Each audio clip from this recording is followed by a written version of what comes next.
हर्षदा म्हस्के ओळख आयुर्वेदाच्या अभियानांतर्गत रियाज मल्टीटेल प्रायव्हेट लिमिटेड या कंपनीतर्फे आपण शिर्डी संस्थान साईबाबांचं मंदिर इथे आपण काही जणांना अमृत ज्यूस दिलं होतं.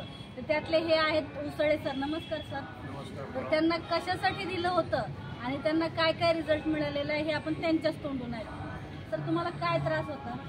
मला ते औषध चालू केल्यानंतर इथं घशाजवळ एक गाठ आली. गाठ अशी ती बोरासारखी असते. तर ती मग मी मॅडमला कॉन्टॅक्ट केलं. मॅडम म्हणलं असं असं औषध चालू केलं आणि माझ्या घशाजवळ एक गाठ आलेली होती चरबीची.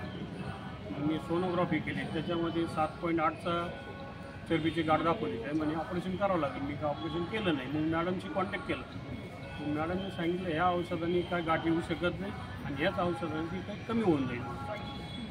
त्याच्यानंतर मी असा बदल केला की ते औषध गार पाण्यात न घेता ते कोमट पाण्यातून घेण्यास सुरुवात केली.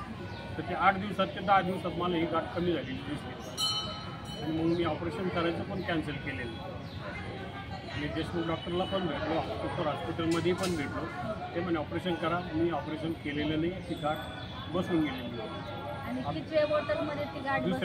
दुसऱ्या बॉटलमध्ये. म्हणजे 1 महिन्याच्या आत ती गाठ बसलेली आहे. ती गाठ ऑलरेडी असणार आहे, ती उद्भवली किंवा दिसली. आपण जसं म्हणू हां, अमृत ज्यूस ती तुमचे जे आजार आहेत ते बाहेर पडतात. आतले जे आजार आहेत ते बाहेर पडतात आणि मग ते नष्ट होतात. आपण सुरुवातीला तेच सांगतो की अमृत ज्यूस तुमच्या शरीरावर पंचकर्माचं पहिल्या महिन्यामध्ये काम करतं. बरोबर आहे की नाही? तर सरांना तेच झालं की पंचकर्म म्हणजे काय, तुमच्या शरीरातले टॉक्सिन बाहेर टाकले जातात. ते टॉक्सिन बाहेर टाकले गेले आणि आता दुसऱ्या बॉटलमध्ये सरांची ती गाठ अक्षरशः नाहीशी झालेली असं आपण म्हणू.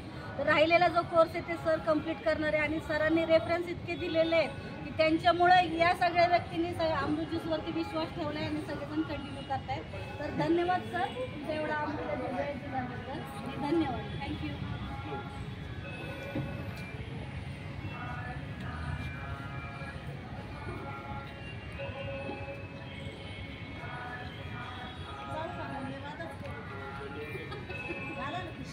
मी येते ना, मला यायचं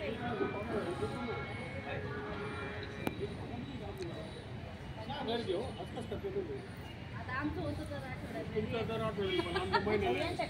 पैसे नाही, आम्ही उधार काम